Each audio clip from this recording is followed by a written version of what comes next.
We've got, quite a few guys that are here. John, welcome to the show. For our listeners, thank you guys for coming. And again, thank you, John, for taking some time out to spend with us as we are all trying to use this time to get better. And so I really appreciate you coming on. And for our listeners, a couple of different, household items. I've done everything I can to not get Zoom bombed. So if for some reason that happens, I mean, I've literally got, you guys were in the waiting room. I've got everybody muted. If somebody, decides to put some not nice things in the chat, then we're all baseball coaches and we're mature. So I do apologize, but done everything up to this point to try and fix that. But for some reason, teenagers are deciding that that's fun. But anyways, if you guys have any questions as we go along, put them in the chat and we'll have, we should have some time at the end for John to answer those.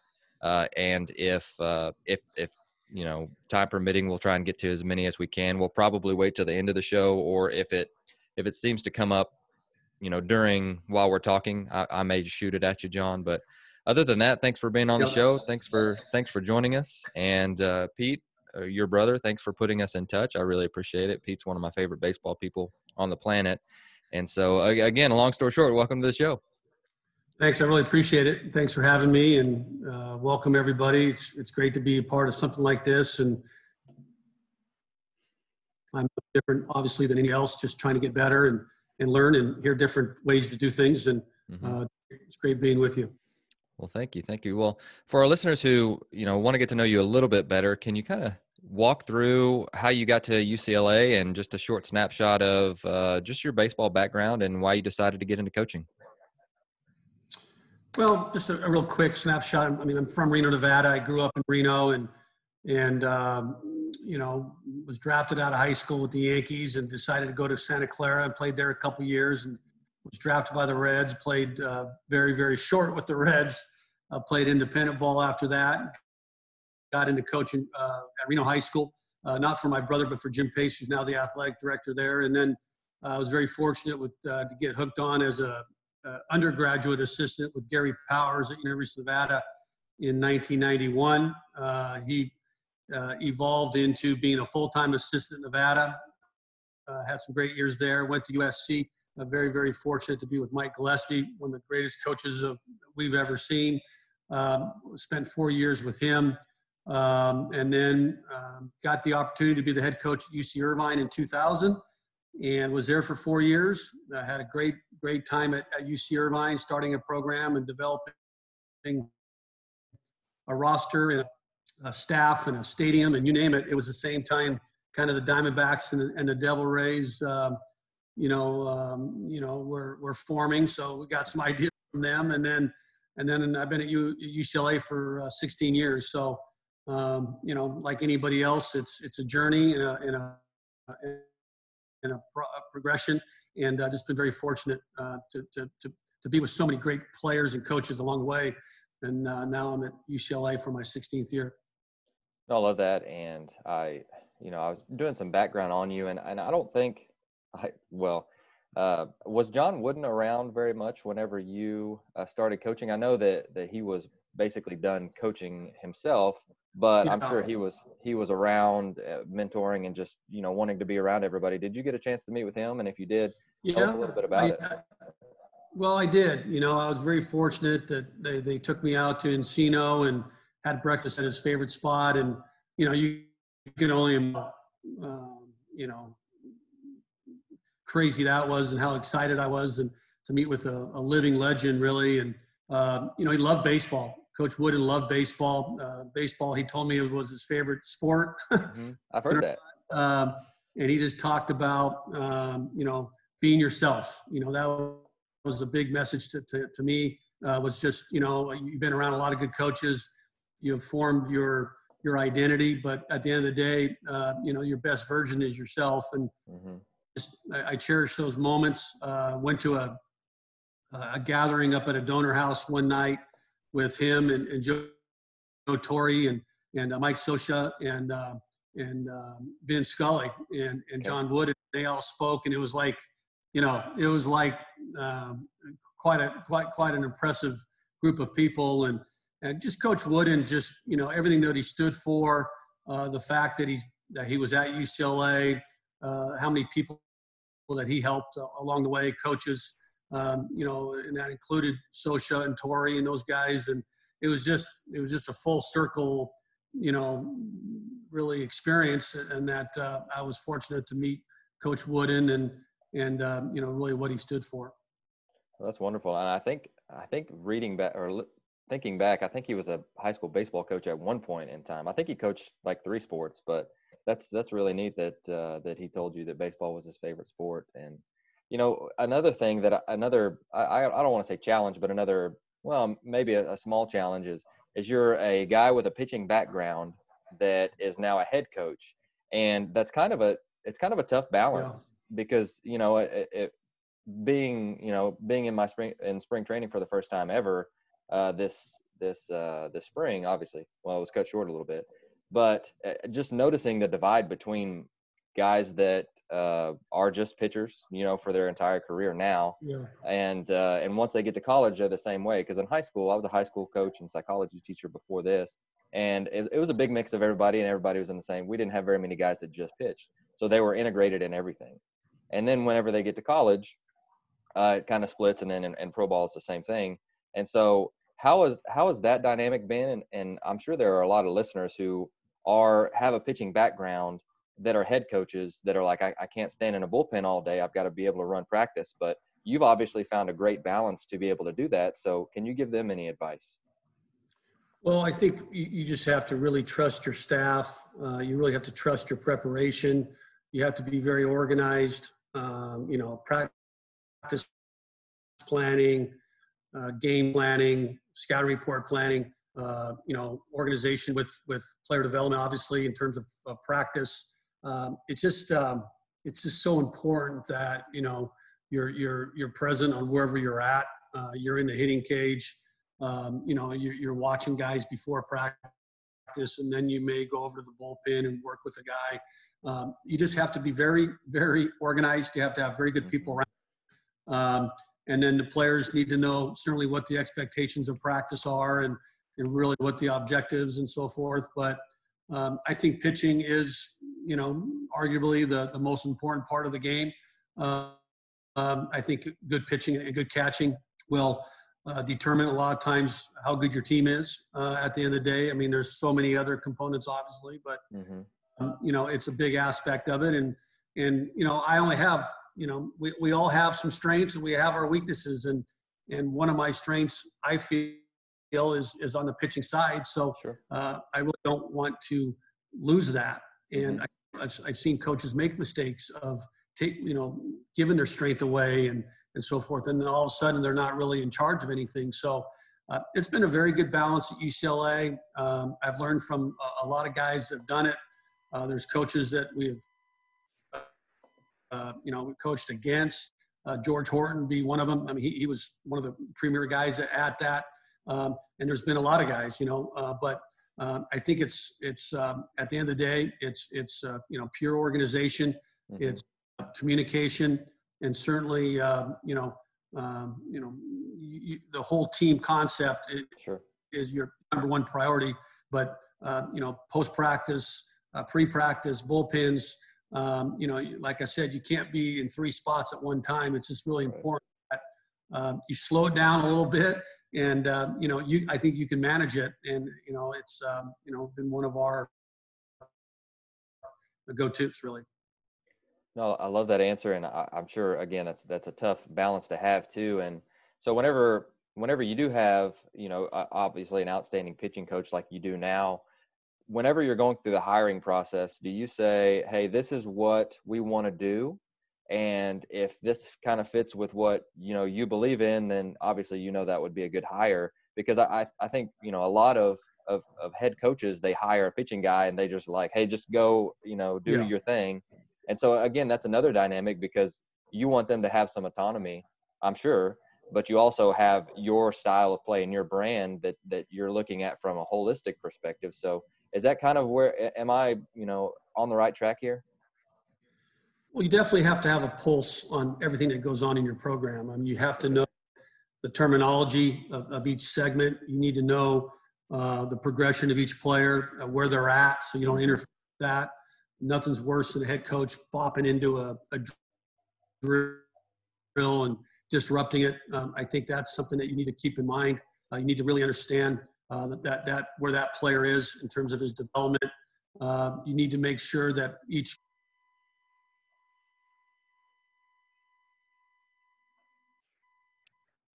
You guys with me? Yeah, sorry. Okay. You need to, coaches need to have roles, and they need to be very specific on their roles. You can have them connect with other players for sure. I mean, that's very healthy. You don't want segments of pitching and defense and people starting to look at different things of why we're winning and why we're losing. I mean, that's a mistake. But I think very specific roles when you hire guys. I mean, you hire needs. A hitting coach, an offensive coach, a defensive.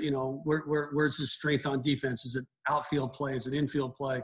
And then they take ownership. They take ownership of their guys, and they take ownership. But they need to understand that it's not. It's a team. It's a team. We win as a team, and we lose as a team. And I just think that's so important that there's too many coaches a lot of times will, oh God, we can really hit, but we can't pitch, or when they start hearing that a lot, the kids and their coaches, then it starts separating a little bit. So I just think it's really important that you trust your coaches, you give them authority to coach. I can recognize hitters, I break hitters down, but I can't really teach hitting, So you hire people to do things, and you don't step, I don't think, out of your boundaries. And then conversations, a lot of them could be private. A lot of them, with coaches, in terms of if you need an adjustment, you don't want to, show to the world that you don't like this, what is going on. And I just think that the professionalism part of it. And I've done some of my best coaching when I haven't said anything, that I've just observed. And you don't need to always talk to be a good coach. And sometimes your presence will just be enough. And maybe a buzzword or, a lot of conversation and a lot of inconsistent conversation really can do more harm to it. No, I love that. And again, thank you so much for going into depth on what that looks like. And as I was doing some research for our conversation, I stumbled upon, I think it was an ABCA talk that you gave a couple of years ago.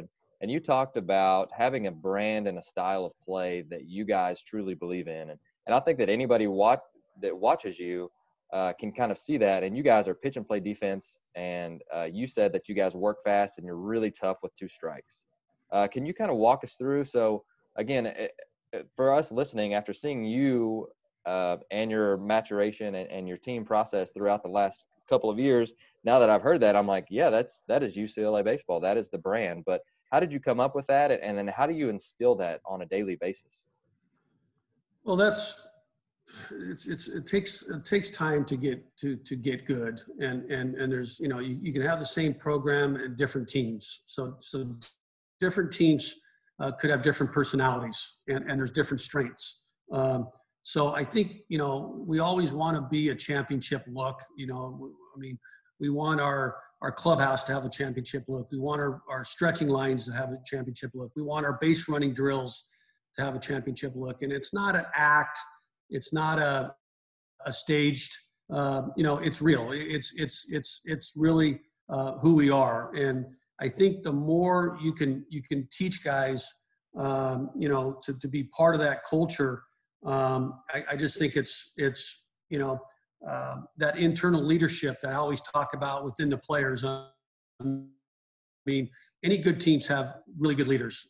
Some people believe in captains, some people don't believe in captains. I think that's a coach's choice. But at the same time, that those people really know the pulse of the program, and coaches think they do.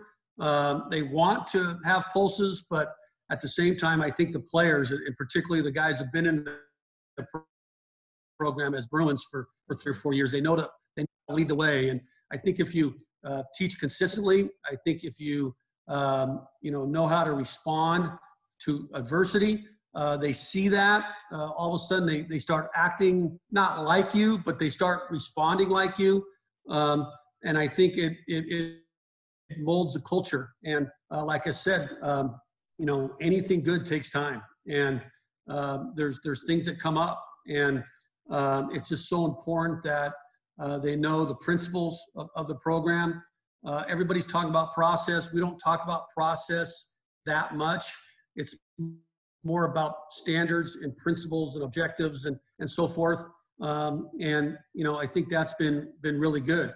We talk about the principles of competing, be very external as Bruins. We're not a huge rah-rah type operation like in a dugout or, on a field per se, but we want to present ourselves a certain way. We want to be the same team if we're up 10-1 or we're down 10-1. And these are all difficult things to do. In there, it's a very tough game. Kids don't realize how difficult this game is until they start playing at the higher levels. When the levels go up, the truth be told, the bad players go away, and the smarter players, you talk to major league players and you just realize how smart they are and where they are. And so I think the mental game, we call it the principles of competing, and that was really formed with Ken Revisa, and then it's kind of been handed off to Dave Snow, but a lot of that is awareness of what's going on around you, what is being done to you. How do I adjust off this pitcher? What is he doing? How's this field playing? How's the wind blowing? Where's the sun at?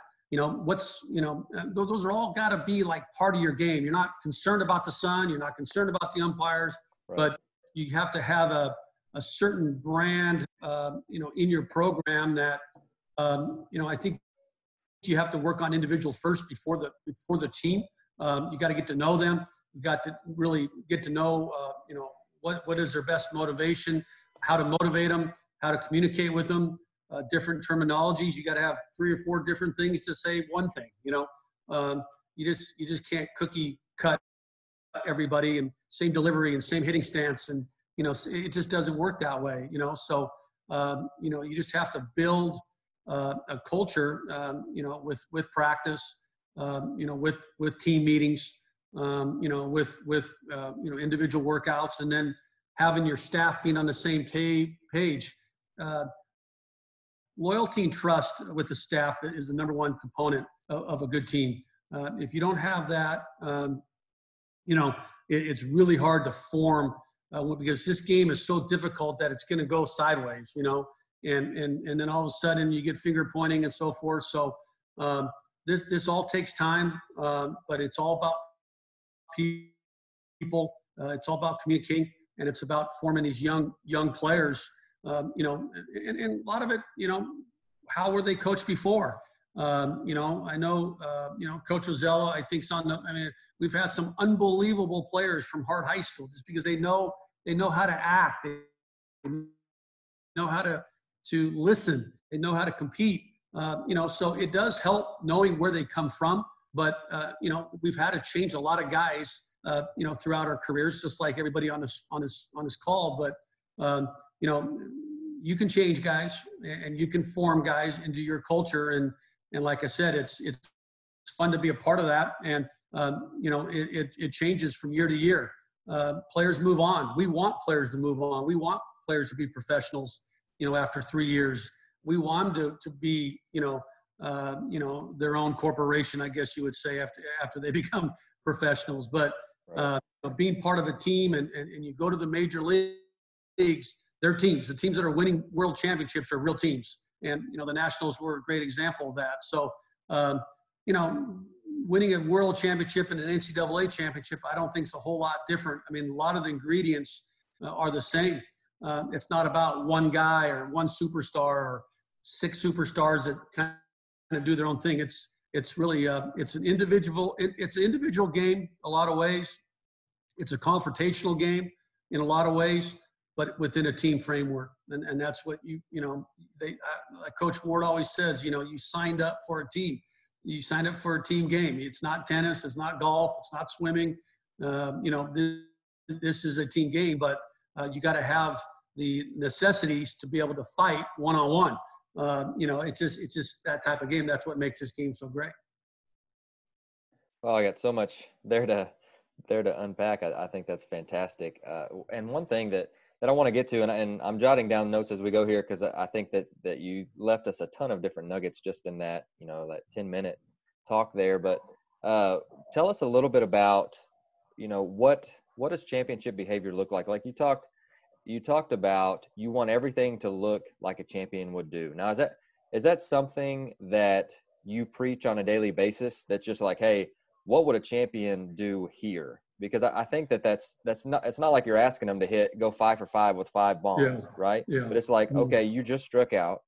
Now, what would a champion do there? And so have you seen that help shape some of the behavior that you're wanting to see, just based on, hey, we're all going to hit adversity, but best player in the world, Mike Trout, hits adversity. What does he do? What does he look like? Just different things like that. But I love that a lot. I think, anybody that's ever played for us, I mean, I can't repeat myself a lot. And that is a lot of times for a reason.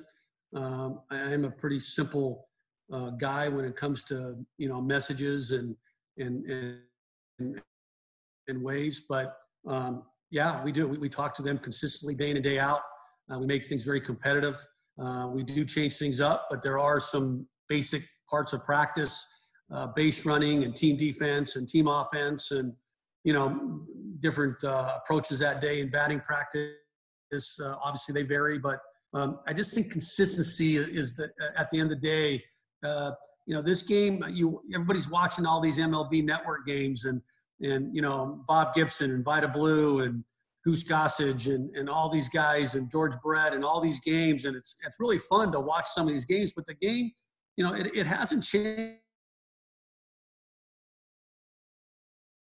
I mean, the count-offs and, I just think the game is supposed to be played a certain way at the end of the day. And, you can add as much emotion as you want into it or as little as emotion as you want. But I just think it goes back to what do you want as a coach? How do you want your players to respond? You have to correct guys. You have to correct them. You got to correct them right away. You don't want to embarrass people. You don't want to talk down on people, certainly, but you want to understand that, hey, that's a very good response, or that's not a very, very good response. Right. And then we go over the game after the game, and that's kids don't have their memory span and their learning span is, as everybody knows on this call, is not that long, and so you got to make sure that the moment is right. I think timing is critical for a coaching staff to give messages.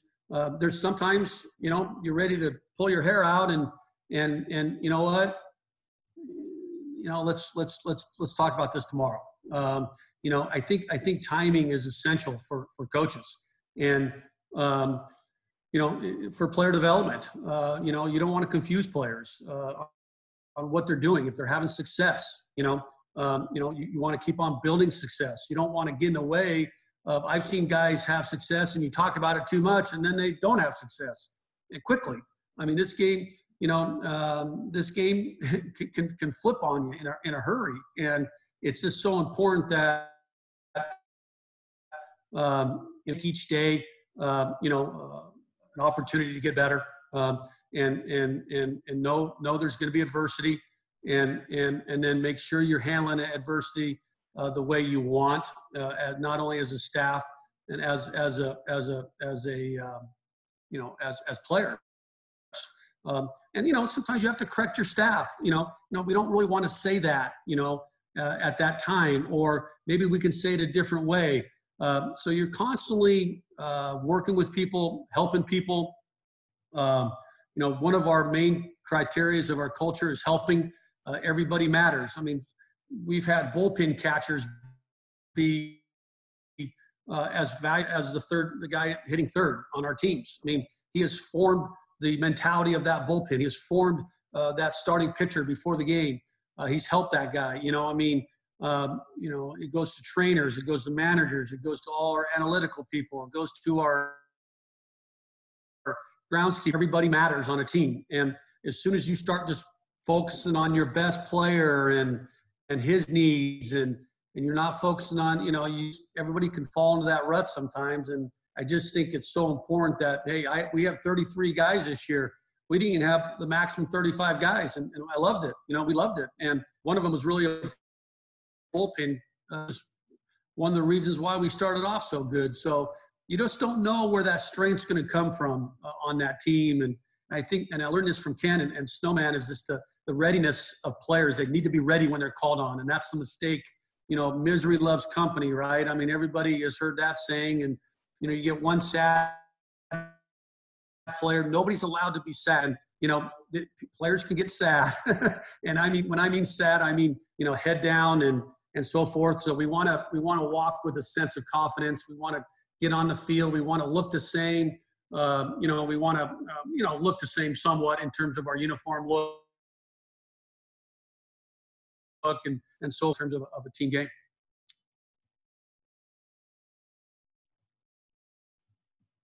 You with me? Yeah, sorry, I muted myself. Okay. So, man, again, a lot to unpack there, and I guess that's why you guys all wear the high socks, which I think is pretty cool. Talking about a team game, and that's something we want that strike zone to be a little small. That's a little secret there, but I love that. I love that. Yeah. So within that, again, championship behavior, and something that I had a friend actually yesterday ask me, what are you studying on, and what are you getting better at, or what do you think is really something that you're really digging into? And I told him behavior and the psychology behind it, because I think unless we understand how to motivate a player to make a change, they're not going to. That we're going to be fighting ourselves.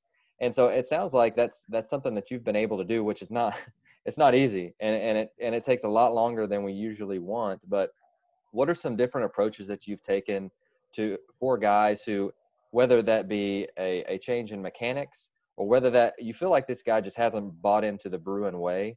What do those conversations look like? Because, again, we as coaches, we have this a lot, and I don't think it's talked about enough, just because it's such a broad topic and there's so many different ways to do it.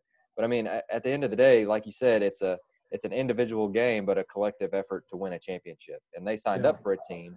So kind of what are some different ways that you go about that? And again, just being the psychology ninjas and trying to figure out how to best benefit the player in the end.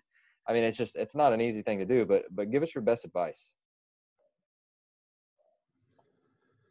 Well, these are all really, really good questions, and we're also constantly trying to find answers to all these questions. I still behavior, how you treat people, how you care for people, getting to know them off the field, knowing what they're dealing with academically, what they're dealing with, at home. I can constantly do a better job of doing that. I think the more we get to know these people, the more that we can change them. Everybody is, very analytical now and data driven and mechanical driven. And I think, I just think at the end of the day, there's times to hit, and there's times to work on your swing. There's times to throw, time to condition, there's times to pitch. And I think a lot of times these kids are making excuses a lot of times on, hey, I feel great today. I threw a bullpen and I feel really good, coach, and you might evaluate that bullpen. He threw 4 out of, 30 strikes, my swing feels really good, but, he's not really squaring the ball. I mean, I just think the separation of what they're working on is critical. If you're working on, a mechanical flaw, that's exactly what you're doing. You have a video session with the player. We always work on one specific flaw: front side, strength over the rubber, arm pattern,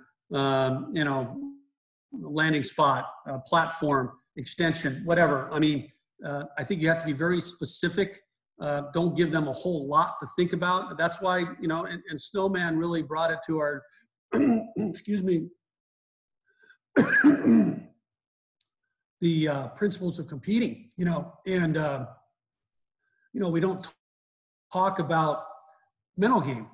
Mental game sometimes creates mental, confusion. And so I think you can present things to them in a way that they can build confidence. You can talk to every major league manager. They're, at the end of the day, I'm not sure how many of those guys are very concerned about mechanics. And now the hitting coach, the pitching coach, they're working with all kinds of things with that player. I mean, mentally and physically and mechanically and approach and the whole deal. But the manager at the end of the day is looking for, we know what he's looking for. I mean, he's looking for guys that are doing things right, and guys are getting things done, and guys are making pitches, and guys are good at bats. So, like Ken would always say, excuse my language, you don't want to be the whore to the results, but there's a lot of important pieces of player development that I just think that, the more you get to know that person, the more you get to know with them. There's a pitcher, Ryan Garcia last year that the first couple of weeks I talked to him too much. I just talked to him too much, and he couldn't handle it. I was correcting this, correcting that, and all of a sudden I told David Berg, who was our other guy in our program that was at the time the undergraduate assistant. I said, you need to stop talking to him. I need to stop talking to him. Just give him a few buzzwords, and then all of a sudden it's like, whoa, this guy's a different guy. And so that's what I mean by, you don't always have to correct. You don't always have to tell them they're doing good. You don't have to always tell them they're doing bad. I mean, you got to have a fine medium of explanation and timing, like I said, for that player to get better. And some guys, we all know, hey, this guy needs a kick in the butt. This guy needs a pat on the back. This guy he needs to be told everything. This guy doesn't need to be told, So I think the more you know your personnel, and they're young kids, they're dealing with a lot of stuff. Even you as a pro guy, I mean, they're still dealing with stuff. 23, 24, 25. So I just think you just have to know your audience, basically. And at the end of the day, I think that's your best way to improve them. So within that, and you talked about talking less, thinking back to my younger self, I talked way too much. Is that something that we learn with experience? I think so. I mean, I'm reading a book right now. It's called The Ego is the Enemy. Oh, super good. Ryan Holiday Ben Orloff got me onto that book, and I've shared it with a few friends, and it's you always hear, oh boy, that coach loves to hear himself talk, or that guy, loves to tell you how smart he is. It doesn't matter what you know. It's about your players, and it's about how they respond. It's not, I've seen some very average, coaches in terms of maybe, knowing what they know, or knowing what their weaknesses are, and knowing what their strengths are. And they're really good coaches. I mean, it's not every coach has their style. Every program has their style. And I just think I'm with you. I'm talking a lot right now, but I wouldn't talk like this much with players. But I think, just being too emotional, wearing your emotions on your sleeve, saying something that really can hurt somebody, saying something derogatory. We all want to have old school characteristics in our game, but I think at the same time, you got to be really self-minded and self-corrected in terms of, there's really a way how to coach this guy. There's really a way how to say the certain things. You don't want it to be damning. You don't want it to be derogatory. I think that's really important. Mike Gillespie, I think, is the best coach I've ever seen in a game. What he was going to do on the next pitch, what he was going to do on the next 3 pitches, his vision during the game. You can't get caught up and wrapped up in results during the game. The one thing I tell my players all the time, that 9-inning game is a long game. It's a long game.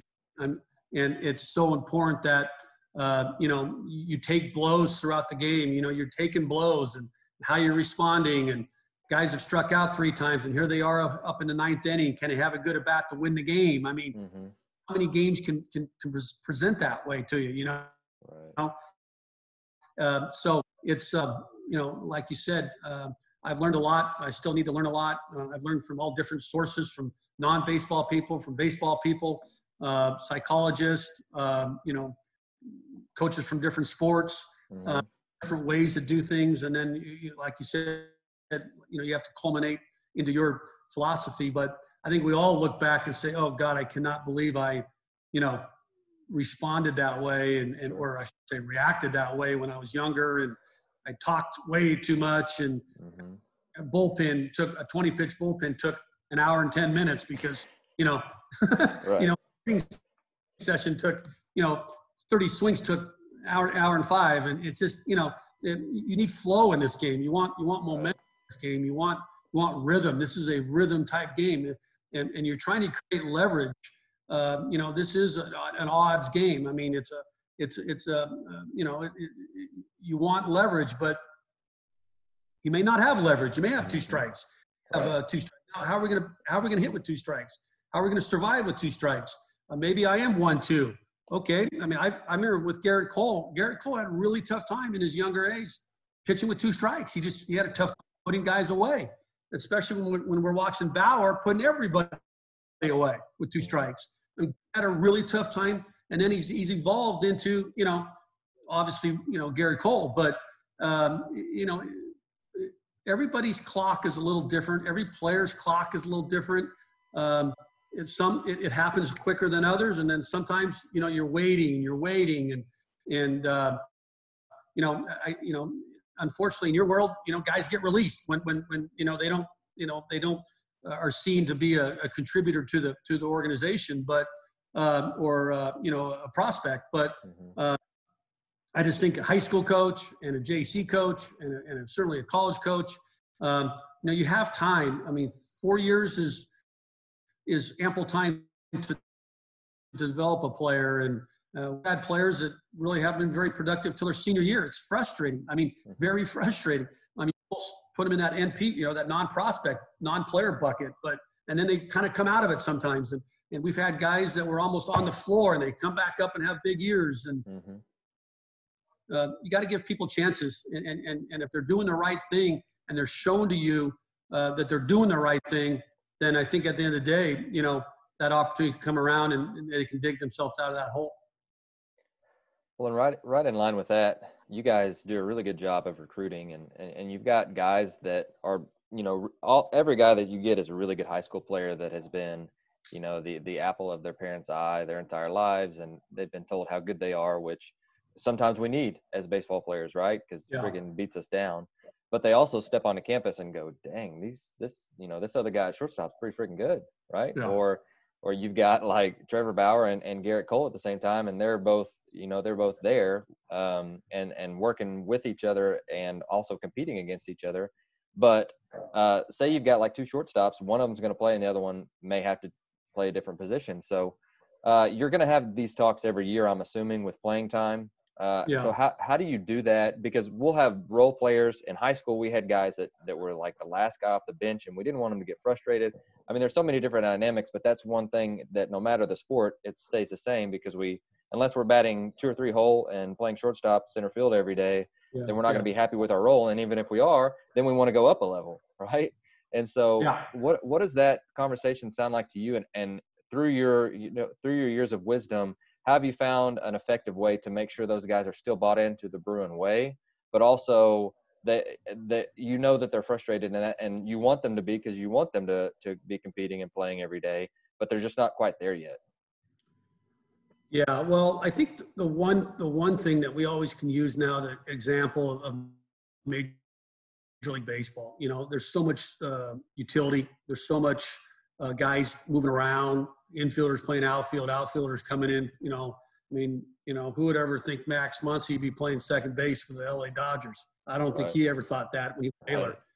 So I think you can kind of use that. Bryce Harper was a catcher, and different guys, Jason Worth. Everybody's. A lot of times guys have moved positions, and defense is a critical component of our program. You have to be able to play defense if you want to play somewhere. It could be first base. It could be, which is a tough defensive position. It's a very underrated defensive position. But I think it's important that they find a niche, that they find something that they do well, and then they can be contributors. They can find a role. Whatever their role becomes, they have to accept, and then their role will grow the more they can do. It's math. If you get really some good at bats off the bench, there's injuries that come into play. There's performance that comes into play. There's going to be opportunities. That's the bottom line. And we always tell them you don't need to be, like you said, 5 for 5. You don't need to be Superman when you come off the bench. You just need to have a contributing at bat. You need to have a contributing defensive play. You need to be part of the team. You need to, so I think that's what we really stress is if you want to be part of this team, it's more about just the batter's box. It's just more about, there's so many more, elements of winning, of what's going to help you win as a team that you need to learn. You need to learn being a utility player. You need to learn. We'll recruit, like you said, we'll recruit shortstops and move them. We'll recruit center fielders and move them. If you have more athleticism on the field, everybody wants that. Everybody wants shortstops playing second and shortstop playing third and a center fielder playing left. But sometimes it's your turn. James Caprillion was a reliever on our national championship team, and then our number one guy and our first rounder a couple years later. They have to wait their turn. Like you said, we've had Brandon Crawford, we had Nico Gallego. You're not going to play shortstop, Nico. You're just not. He's not.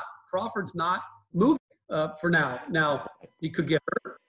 You are going to. But until he leaves, So I think you got to, you got to show commitment toward players, but at the same time, you got to understand and give them examples. You got to show them the history of the game. There's all kinds of history of game players that have been moved offensively, and the versatility. That's the word I'm looking for. Is versatility of that can play different positions.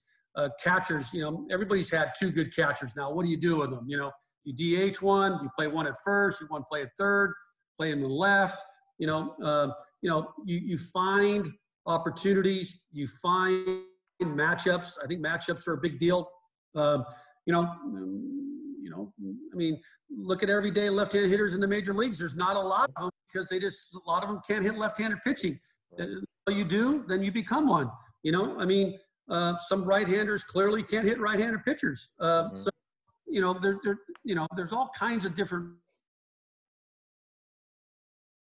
matchups that presents opportunities. I think as a coach, you need to understand and be willing to put guys in, give them opportunities. You got to give them hope. I was around Rick Vanderhook and Stevie Peirce, 2 unbelievable coaches, and they taught me you got to give players hope. You got to give them opportunity. You got, and that goes back to you're up 10-1 or you're down 10-1, and hey, let's get these guys opportunities. There's guys that have been given opportunities in mop up games, I guess you would say, or you would say that, I guess, in a football game or something. But right. And all of a sudden, you know what?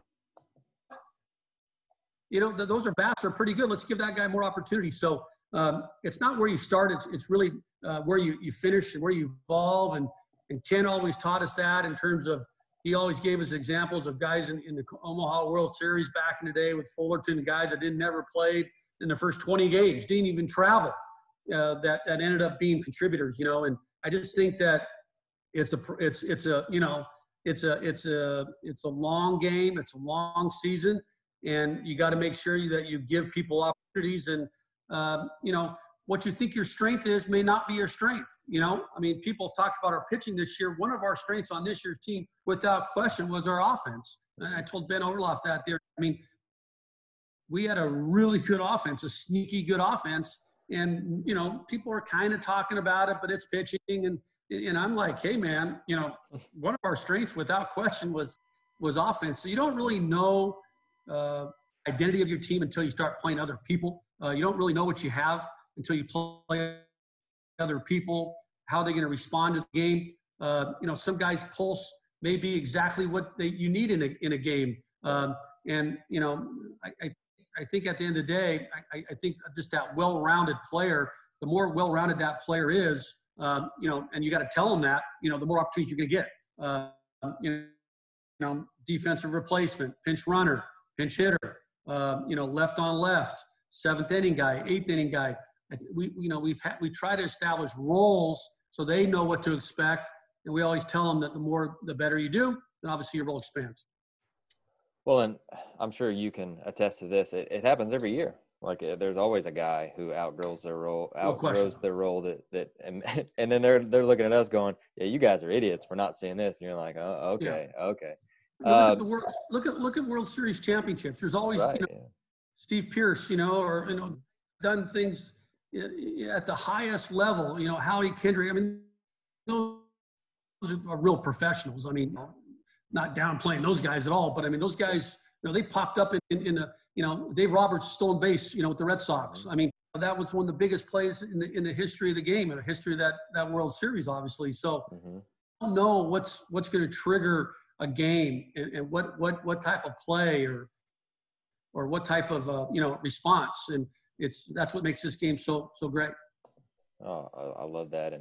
And speaking of Ben's on the call, and I've been trying to get Ben on the podcast, so I'm going to put a little pressure on him with that right there.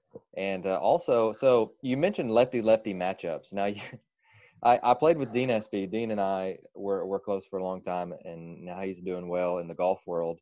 But he may have mentioned that you guys don't have very many lefties. Is there a reason for that? Pitchers or hitters? Pitchers, actually. It's fine. It's hard to find really good left-handed pitching at college level. I mean, you can find them. They can become really good in your program and so forth. We last year we had 2 innings of left-handed pitchers and I think left-handers hit 170 something against us. I mean, I think everybody wants left-handed pitching. I mean, who's to say that you won't want left-handed pitching? But some high school programs may not have any left-handers. I mean, you get what you get. You got to learn how to teach them how to get left-handed hitters out. So it's not really by design. We've had David Huff and Rob Rasmussen and all kinds of left-handed, really good pitchers. But Grant Watson, I mean, but just, at the college level, I think it's really, I don't want to say difficult, but it's just, it's a little harder to find elite left-handed pitching. And a lot of times they get, they'll get drafted and signed and so forth if they profile out, but it's not really, we love right-handed pitchers. I mean, it's more about, having what you have. And you know what, we have faced a lot of left-handed hitters with right-handed pitchers and been fine. Sure. So if you want to pitch in the major leagues, you definitely have to get the opposite side hitter out. So, we teach them that right away, that it's not a surprise, with the ability to pitch in and pitch up and break the ball down and the change, of course. And, there's all kinds of ways to get people out. But I just think that it's funny that SB would say that because, I don't know. We're always looking, trust me, we're looking for left-handed pitching. It just, they're either 5'9" or 6'5", and the 6'5" aren't coming, and the 5'9" guys usually do. So, it's just a funny dynamic. it's just funny how the left-hander, fits into our game. It's just so, their stuff can be a little down and they don't need to have as many, weapons as pitcher. It's a funny dynamic that people aren't really comfortable hitting against left-handed pitchers, some right-handers. We've seen that. So I don't have a great answer to that, but I thought that was a great answer. Anybody that has a good left-handed pitcher, trust me, I'm interested. Okay. And they lefties either have a outstanding pick move or they have zero pick move. There's really no in between on those either. Like right. Yeah. Some guy that's like, oh my God, it looks like Herman Munster up there and he can't hold anybody on, or some guy, friggin' Andy Pettit. You're just glued to the base. I mean, you're not going to go anywhere. So you can teach that and teach them ways to get better, but it's like a jump shot, it's like a breaking ball. I compare a breaking ball to a jump shot. Specifically, I think the feel for the ball and body awareness and is so important that, that's why Maddox and Smoltz and Glavine were such good golfers. They had such good feel for the ball and feel for their, their movements and so forth, where some guys, it's like a bull in a china shop. They just don't understand space and they don't understand movement. And, they have maybe one pitch or two pitches and it's harder and harder. It's just, players have different types of levels of feel. Absolutely. So one thing that you guys have the luxury of whenever you're recruiting at the level that you're at, you have internal competition because most of the guys that are there are really good, right? And I'm sure you would say, different levels for different positions, different things like that. But another thing that really, it heightens awareness, it helps us to remember things better, and it just turns our brain on is competition. And every day, if we're competing against someone or something, then it's going to make us better. And so are there any fun ways that you guys do that, or just any ways that you guys build that into practice, off the field, on the field? But just I'm sure, speaking to you now, you're a competitive guy. We as baseball guys, we're mostly all competitive. But are there any ways that you build that into practice or just the team setting in general? Well, I think, at least in Southern California, you see a lot of really good examples of competitors. I mean, you see pro teams, you see college teams, you see different sports. So I was lucky enough to see an Augie Garrido coach against him. George Horton, Pat Casey, and Mark Marquez, of course, being with Mike Gillespie, Dave Snow, so you saw some really high level competitors and how they coach their teams. They were as competitive as their players. Pete Carroll, when he was at USC football, all the people talked about was how competitive their practices were and their depth. And so I think, we don't have any really magic competitive drills. We do believe in competitive rosters, in competitive depth. Obviously, you put them in drills where there's pass or fail.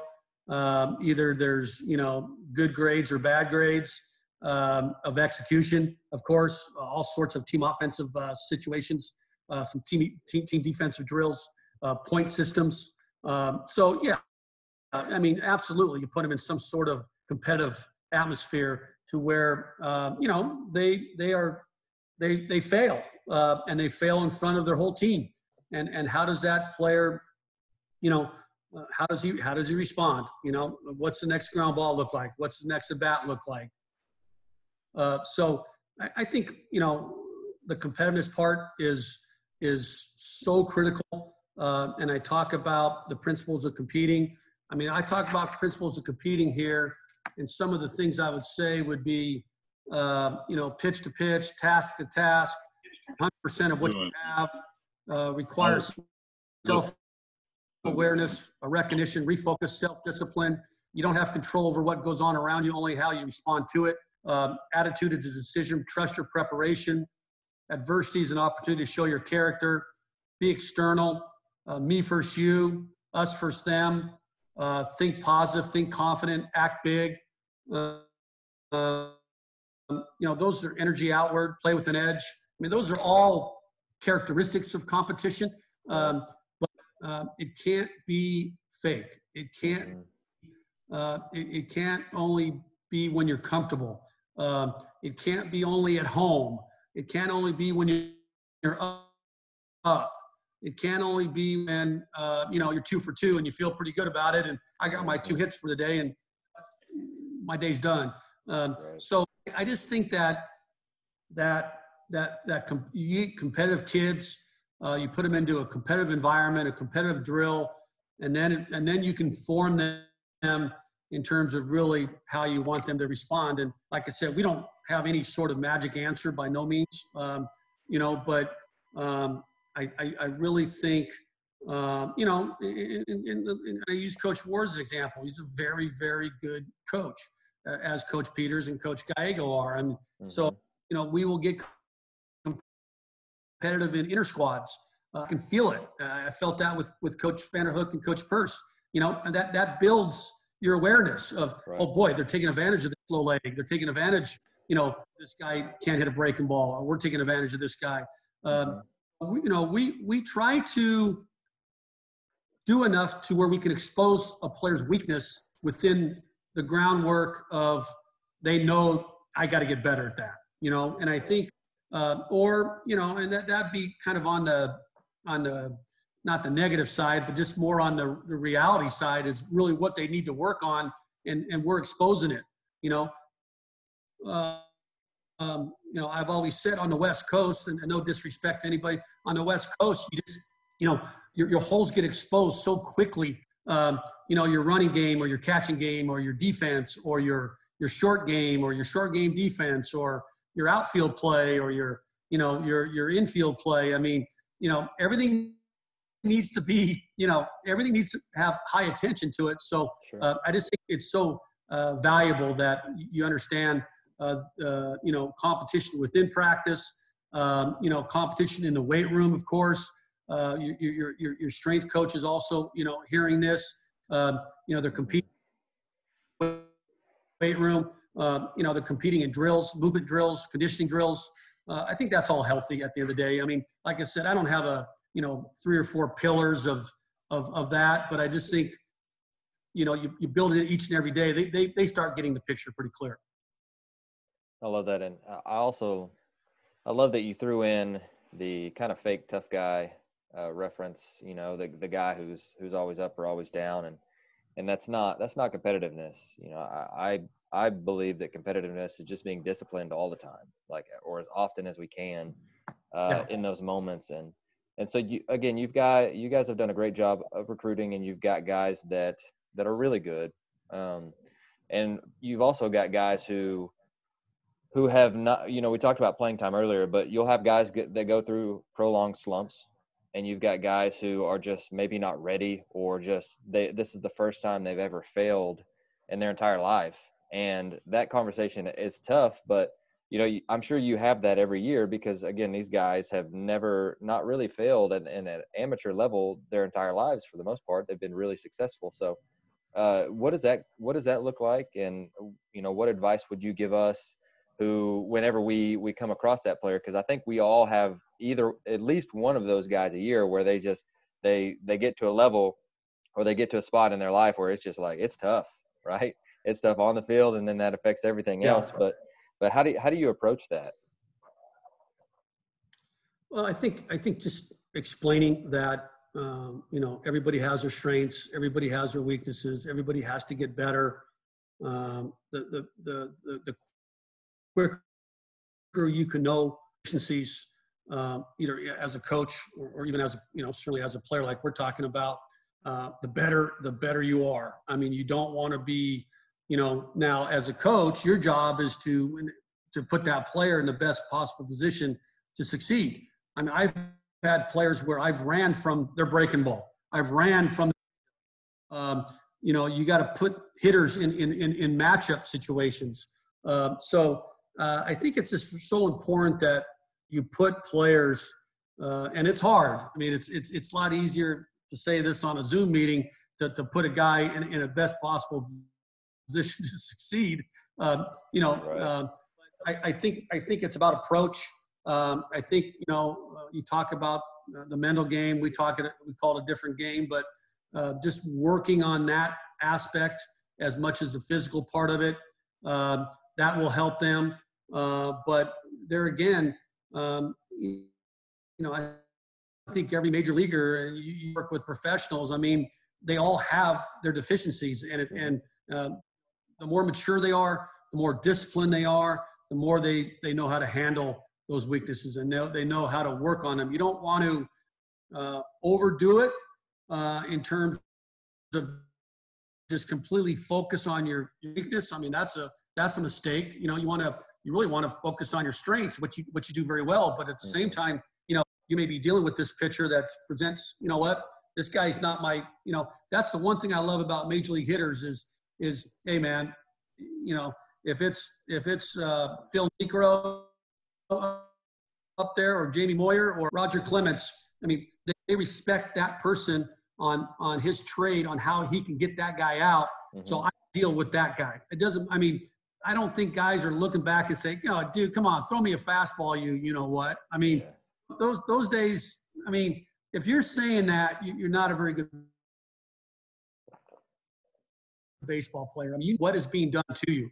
And like I said, we got to be able to hit 76 as well as we hit 96. I mean, and because there comes a time when, there's all kinds of different guys that they're out there and they have their strengths and so forth. So I just think it's important that, you don't want to expose their weaknesses early on, but you want them to make sure that they're fully aware of you're a bad breaking ball hitter, so you need to learn how to hit a hanging breaking ball. I grew up with Williams. Matt Williams could not hit a breaking ball to save his life. Good, but he could hit a hanging breaking ball about 4 miles. Eventually, that's what happened. Guys in the major leagues, oh boy, this guy can't hit velocity. Well, you got to learn your weaknesses at the end of the day and to the game. Definitely. Well, I know that we talked about having an hour. If you've got a little more time. Yeah, I'm fine. Okay, perfect. I have nowhere to go. Well, let's just do this all day then. 12 hours of it. With staff development, you've had a lot of guys that have gone on and been head coaches, and I talked with TJ Bruce last week, and doing a fantastic job over there, and he spoke extremely highly of you. So two things. Number one, how are you preparing those guys? And then also, I wrote down that with your ABCA talk, that you guys did it like a 3-day trip with each other, where you're just kind of confined to a short space. And TJ talked about doing that too. I don't know if it was 3 days, but he talked about the staff getaway. Do you guys still do that? And then also, again, I'm assuming, since you've had so many, you're preparing those guys to be head coaches someday. So from a head coach's point of view, how are you doing that? Well, I think it's important that, just in terms of the getaway, all that is just really a 2 or 3 day seminar, or whatever you want to call it, in terms of getting away. We've gone to the Cypress Courtyard Marriott for the last 15 years, but just going over the calendar, going over philosophy, go over practice schedules, go over player personnel, go over roster, recruitment, you name it, we go over all of it. And we have agendas.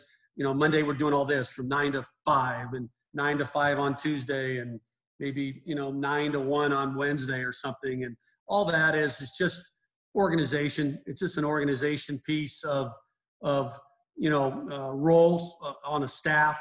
What you're in charge of, how are you going to teach it? We always have a good little thing where I always say, okay, give me your first presentation to the players. We're the players, and then we'll critique it a little bit, what you could do better. It could be a PowerPoint or a chalkboard, or it could be handing out paper. I mean, present your first presentation to the hitters, to the pitchers, team meeting. So it's a complete organization of the whole year. And knowing that there's going to be all kinds of bumps along the road, clearly, but they really know what they're doing from September to July. We call it the window of opportunity. Talk about winning a national championship is working from September to July 1st, we call it. And that's your window of opportunity to make this team better. And, so everybody gets a role. Everybody gets on-field responsibilities, off-field responsibilities, recruiting coordinator responsibilities, just a internal organization, I guess you would say, of the program, program philosophy, terminology, how we want to talk to these guys, base running, cutoffs and relays, short game, sign system. We have a lot of time together, and we just do it away from the office, so there's no distractions. We just go to a hotel in Southern California, basically. But I know other coaches have gone to, log cabins and, different resorts, or, they could do it in their office, obviously. But, we want the phone to be put away. We want distractions. We don't want people coming into our meetings, and really focus on coach development, really, and program development. And I think that's helped a lot of those guys. They've helped me as much as I've helped them, really, at the end of the day. And I think it's like I said, the number one component of a staff is loyalty. I mean, we've all probably had a little deficient coaches in some areas, but you know what? I know that guy's going to be there. I know he's going to be loyal. I know he's going to have my back. I know he's not going to question things. I mean, you don't want yes men, right? You don't want guys that are completely just yes, yes, yes, yes. Right. But you want guys just as smart or smarter than you. I mean, that part about, hey, I want to be the smartest guy in the room is I think overrated. I mean, I want highly knowledgeable guys, and I've been, like I said, from a lot of great coaches that I've worked with, and been the part of staffs that we've learned from everybody. And so we're proud of those guys that have moved on, and it's fun to see their successes, obviously, but there's no secrets. I think at the end of the day, I mean, I share a lot of information, and I accept a lot of information, and people always say, oh, we know how, they're going to pitch us and this and that. And, they still really haven't, how much you share, I don't think it's ever really hurt anybody. Now if you're giving away signs, of course, you're not giving that away, but I think it's so important that, you want to develop people, and you want to develop coaches around you as much as you want to develop players. Well, fantastic. And so two more, and then we'll get to some of the questions in the sidebar. And again, some of you may have come in late. If you have any questions for Coach Davidson, please, by all means, throw them on the side. There's two things that I guess one more thing that I took from your ABCA talk, and then we have some college coaches or some high school coaches that are probably going to want you to hit on recruiting a little bit. But one thing that I think we can all do now, because unfortunately a lot of seasons were cut short, and you mentioned that you have a yearly practice, and I'll read, what I wrote down from that talk, and then you can kind of tell me if you do the same thing, you do more, you do less. But you said that every year you go through, okay, what do we have? What do we need? Where are we? What are some potential issues that we see? What do we have coming in? And what do we need to build on? Is that still a very similar model to what you do every day? Or every year, I'm sorry? Yeah, you're talking about for like team building? Yeah, and just like a review session. So after the season, you're just kind of going through, okay, which is the time where most of us are in right now. It's like, okay, now what? Yeah, I think, self-evaluating is so important, and I don't. The sooner I can get notes down on the game or from the video, games happen quick, things change quick. You gotta catch those moments as they come, and so you gotta really, like I said, self-evaluate yourself, self-evaluate your team constantly. like I said, you may think your strength is this, and after 3 games, you know what, your strength is that. Or you may think your weakness is that, and you know what, my weakness isn't that. My weakness is. So the game evolves, you know, and teams do form characteristics and they form identities. I think that gets back to the championship look. It's just, you know, how does your team how do they want to play? You know, how do they want to look? I mean, being around those coaches, those, you know, watching Pat Murphy's teams and Coach Casey and Coach Marcus, and there's so much respect for, they had true identity. You know, they knew who they were. And I just think that it gets back to what do you want to be? You know, what type of team do you want to be? What type of program do you want to be? I mean, everybody knows there's programs that are bandit programs, and you know, they fly from the seat of their pants and they recruit everybody, and you know, they fall out of the tree and they get good players. They don't really. I mean, everybody knows those things go on. High school programs. There's high school programs like that. There's JC programs like that. There's Division I, and not to say that, you know, that's bad. It's just that's their style. You just have to understand what you're playing against. I mean, you just almost accept, you know, hey, I'm going to play this team. I just know how. So if you don't want to get too caught up, certainly in what they do. It's really, at the end of the day, and I tell my brother this all the time. It's about you, and it's about your team. It's not about where you're playing, how much pitching you don't have. You know, it's a game. You got to go in and play the game. And so it's you know, I don't have a great answer to that other than I just think it's you know, you better have a high awareness. I mean, you go back to Larry Bird. Larry Bird knew where everybody was on the court. When he used to pump fake and everybody go with the fake, and he'd pump back and he'd, you know, fake a pass and he'd throw the ball. I mean, you got to know where things are as a head coach. Sure. And I tell my players all the time, you need to know where the light switches are in the ballpark. You need to know where things are. You know, you need to know where things are in the clubhouse, in the dugout, in a gift of, you know, you need to know where the med balls are. You need to know where the pitcher's ball bag is. I mean, we don't want awkward players. We don't want, you know, I don't want to say nerdy players, but we just don't want, you know, we want players that are aware of things and that can be good when they're uncomfortable. We just don't want awkward non-players, showcase type guys that, you know, they can barely get through an inning and they get turned over and they weren't, you know, hey, I threw the ball really good. Well, you walked 3, you hit 2, and you gave up a single, and you struck out a guy. You know, you struck some out somehow, some way, and that's not good. I mean, that won't work. So I think just self-evaluation is and right away, you know, let them know right away after the game, next day, of you know, of good or bad, really. And we talk about the good just as much as the bad. So and vice versa. But you got to be, you know, you can't avoid things. You can't, like the elephant, or what they say, the elephant in the room or whatever. I mean, you can't avoid this as head coaches. I learned that from Coach Wood a little bit. And one of the things he had was, let's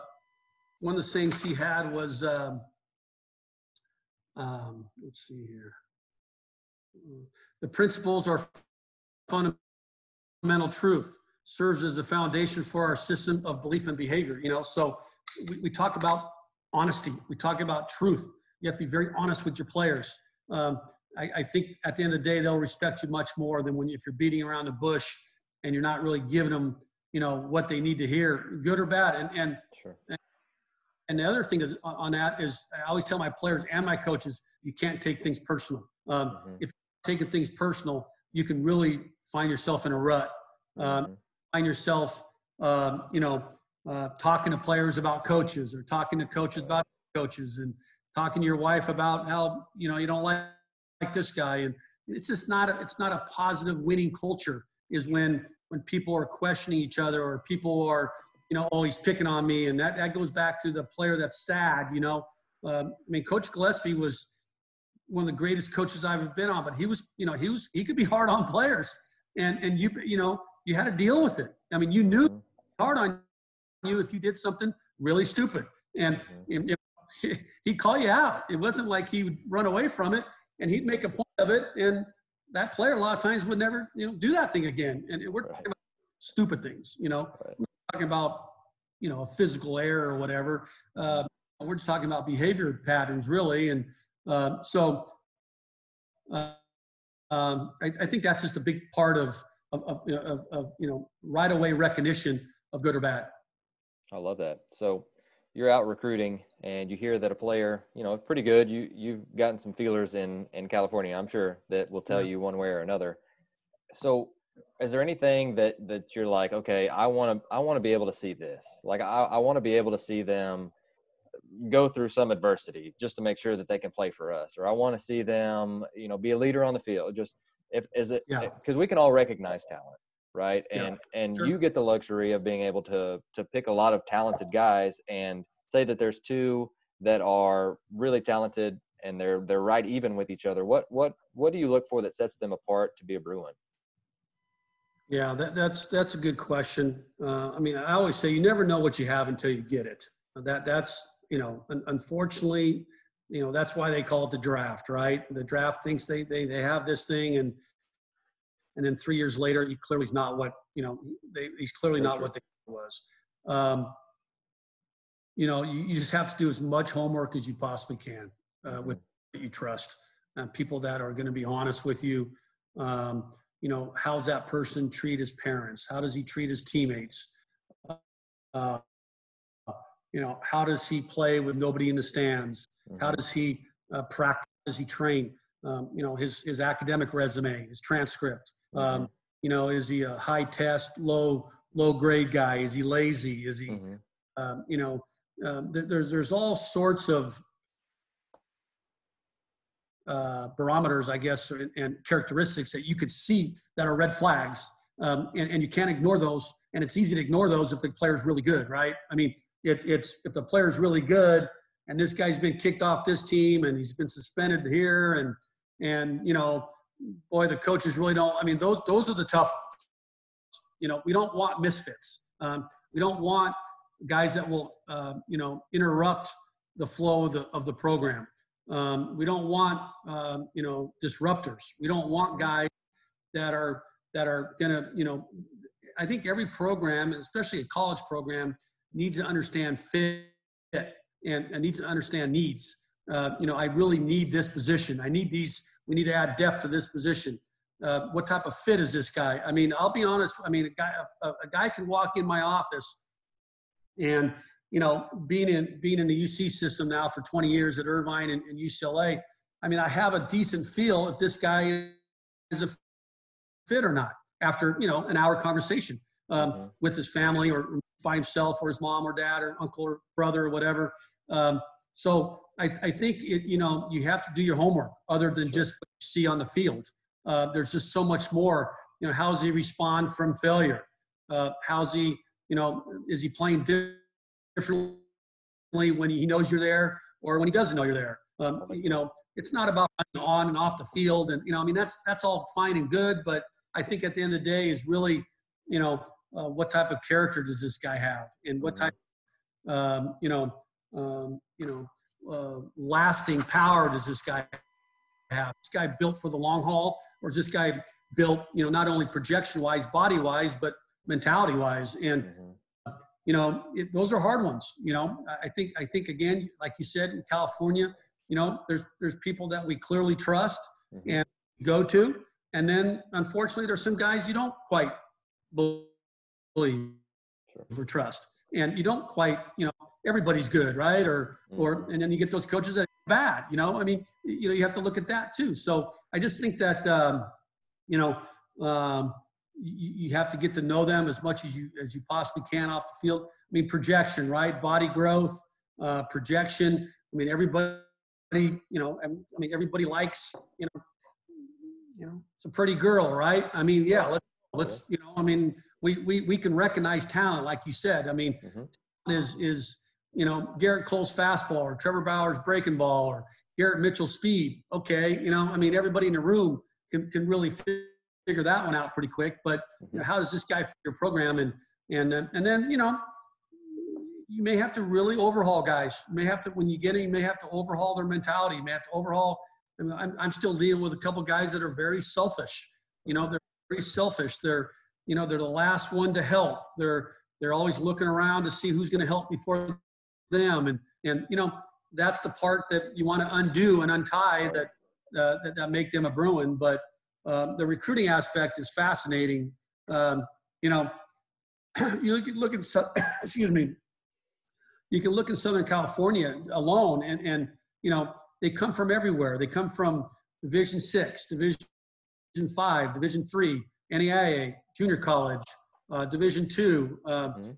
Leaguers come from everywhere. I mean, they don't come from, Power 5 conferences. I mean, they come from everywhere. That's what makes this game so great. They come from different schools. I mean, Trevor Bauer, and Jim will tell you, Trevor Bauer played JV his sophomore year. And by the time he's his junior year, probably was the best pitcher in Southern California. I mean, that's how big a jump he made. And then his next year would have been his senior year. He was a Division I freshman pitcher of the year. So this the jump that a guy can make, you just don't know. Like I said, you don't know what you have until you have it.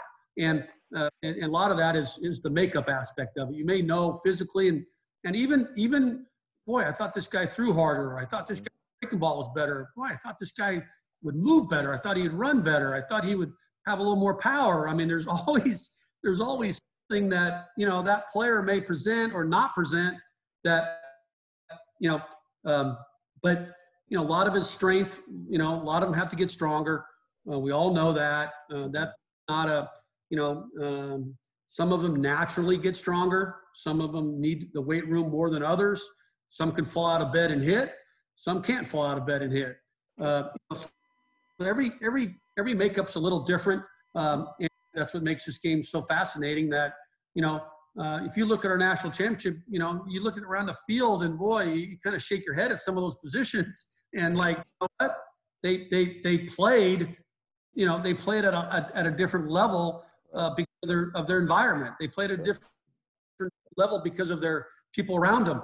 They played better than really who they were in some cases. And then then you have those really good players that play down on bad teams. So it's you want to be a good player on a good team. I always tell my players the two best things in baseball are you getting better, you striving to get better every day, and you being part of a good team. You want to be part of a winning team. That team picture at the end of the day has no stat, no record, but you know what? That was a championship team right there. I'm in that picture. I want to be in that picture.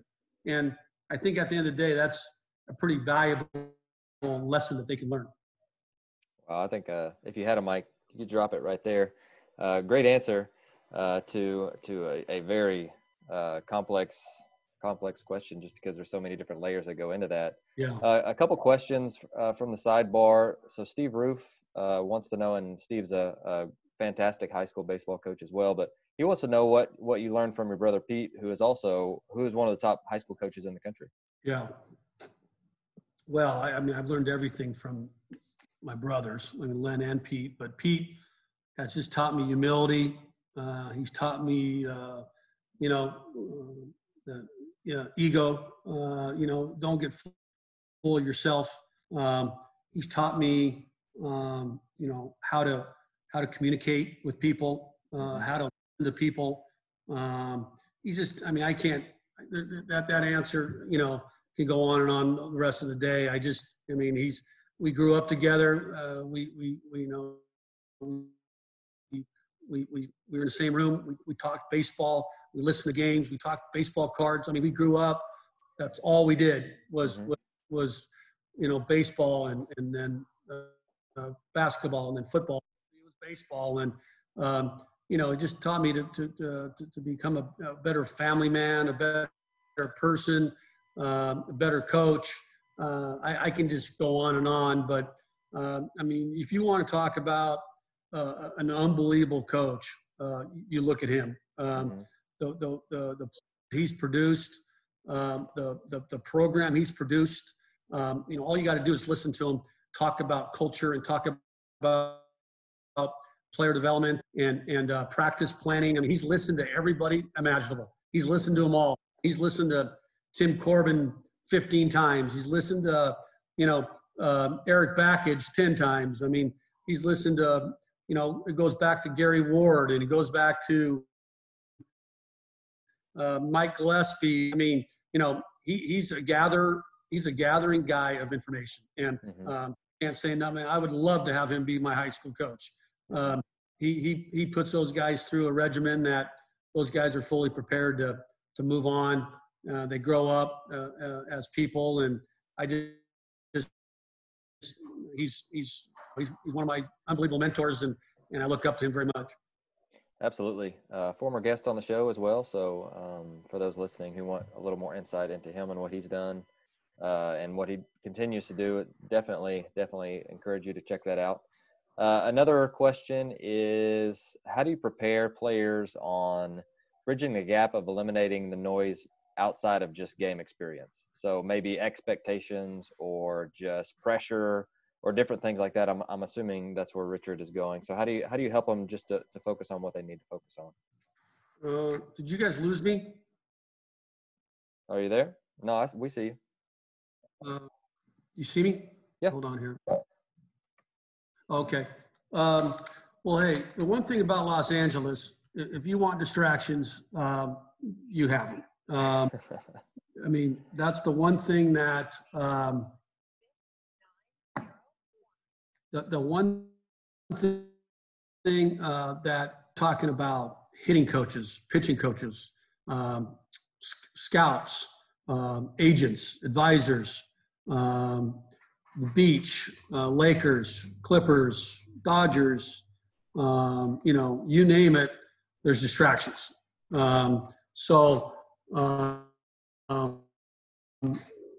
We really talk about what goes on in the clubhouse, stays in the clubhouse, injuries, players, what's going on within the team, what's going on with the program. That's the number one rule is everything stays between us. But the expectations is a tough one. You want expectations, you want program recognition, and we were number one last year, I think, for about 90 days, for about 3 months. And I don't think one time we ever talked about, the rankings. And then obviously we lost in the super regionals to Michigan, and, pretty disappointing finish, to say the least. But I just think the noise is the noise, and you can't, it's like my dad used to say, you don't want to read the newspaper, right? You don't read the newspaper clip of and it goes back to that. Baseball America has your picture on their webpage, or D1 baseball. I mean, we are, getting recognized a lot this year, and we're 13-2. I mean, it was a good start, but we hadn't done really anything. And I just think if you, and even with, program history, they know the expectations, they know the standards, they know the distractions. We have people talk to them. Ken Revisit was one of the best there ever was on that. Dave Snow is one of the best there ever is in terms of being a coach and handling that. So there's a lot of people telling them, hey, this doesn't matter. And, I remember in 2010 when we were pretty good and ASU came in and they swept us, and they looked like the Yankees. I mean, they literally looked like the Yankees. Mm-hmm. And maybe we're not as good as we thought we were, and I mean, this is a humbling game. What's that saying? If you're not humbled, you're going to get humbled. And, I think at the end of the day, it's just, staying with your coaches, staying with your players, staying with your captains, and not getting too full of yourself, because, this is a long haul and journey. And the expectations, I mean, you want expectations. I mean, but at the same time, there's been great teams that had zero expectations at the beginning of the year, so sure.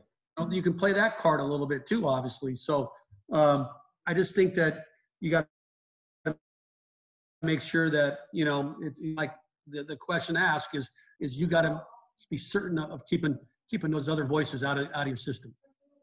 Right. And another question that was asked was especially on the mound. So let me see. What are your thoughts when it comes to instilling confidence to a young pitcher? You mentioned pitching was a big part of your background and what you do now, but you could talk about pitching or just a player in general.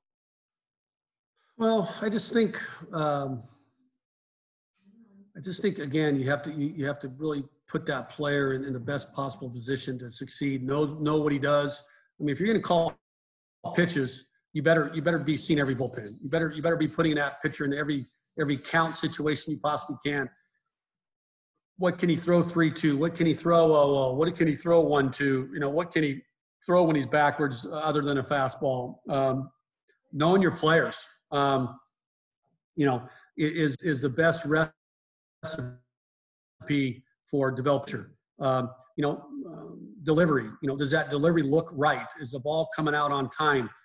We talk about rhythm and pace and tempo and dance. Everything equals timing. Timing is the release of the ball. We want to, pitching is timing and pitching is just, hitting is, disrupting the hitter's timing. That's the name of the game is you have to be continuously a me first you situation. I'm going to get the glove. I'm throwing any pitch at any count within reason after you get to know that pitcher. But I just think that, if you can't pitch in, then you got to practice pitching in. And then, and in a game, you're going to pitch away until you feel comfortable you can pitch in. You don't want to beat yourself. This is a game beating yourself. And the guys that don't beat themselves really are the best teams, are the best pitchers. I watched Greg Maddux the other day. It was it was unbelievable watching this. He had Jerry Burnitz. He struck out Burnitz, on a couple inner half fastballs his first at bat. His second at bat, he struck him out on a changeup.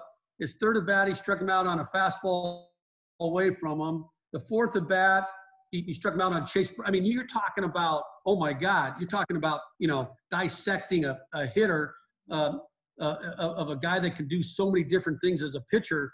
I think the more as a pitcher, you want to be as complete as you possibly can, but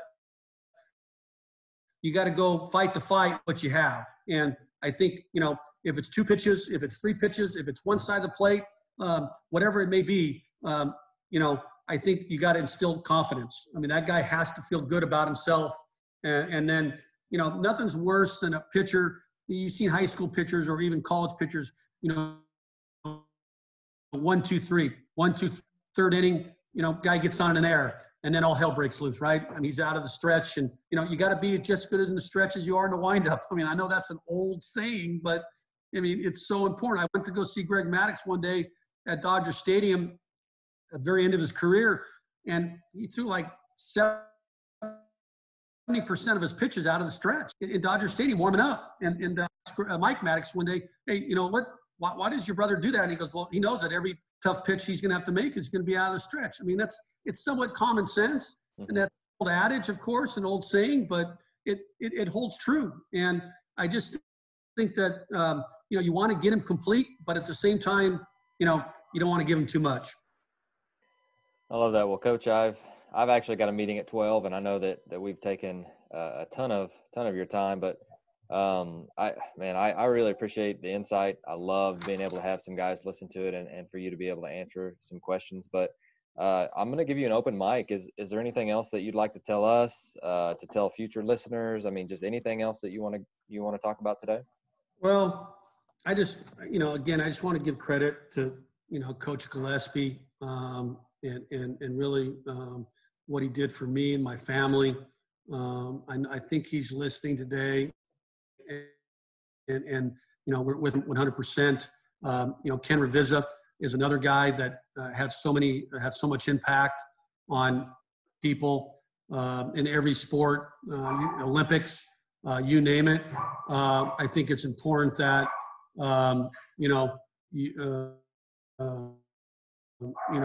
Ken was a guy that helped so many people. A couple books. Ego is the enemy. The Helper, Wooden on leadership, What Drives Winning. Those are all really good books for mental game and for, coaches, young coaches, old coaches. I think last thing is just, you got to keep an open mind. There's different ways to do different things. That's important. You got to understand what works in your program. What works at UCLA may not work at somewhere else, depending on your clientele, depending on the people you're getting. So that's what I would say. Also to Kirk Sarloos, his dad had a really serious accident up in Southern California off a horseback riding, and our prayers are with him and his family and at this most difficult time. And baseball is a small community. It really at the end of the day. So I think you have to make sure that, you reach out, you contact people and understand that it takes a lot to be a part of a good team.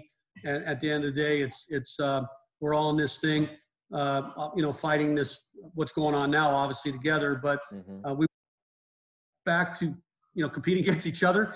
And I think, that's the fun part of is anticipating everybody getting back. But I just wanted to say a couple of those, things that are very important to me. How's his dad doing? I thought he sent an update yesterday, but I didn't. I think the surgery was very successful. I don't know all the details. I just know that he came out of surgery very successful, and they're still concerned, obviously, about the feeling of below the waist. But like I said, I think everybody loves Kirk and what he's done. I had Kirk in 2000 on the USA team. I coached him, and he was a overachiever. And this guy is another great example of a guy that knew how to compete. He knew himself. Turned out to be a major league pitcher, but he's turned out to be one of the best pitching coaches out there. So definitely at TCU. So I just think that everybody's thoughts and prayers are with the Sarlos family at this time. Coach Savage, I think I speak for all of us when I say thank you again for your time. I've loved it, enjoyed it, learned a lot, and looking forward to future conversations as well. Have an awesome day. Thanks, guys. I really appreciate it. Take care. See you guys. Bye.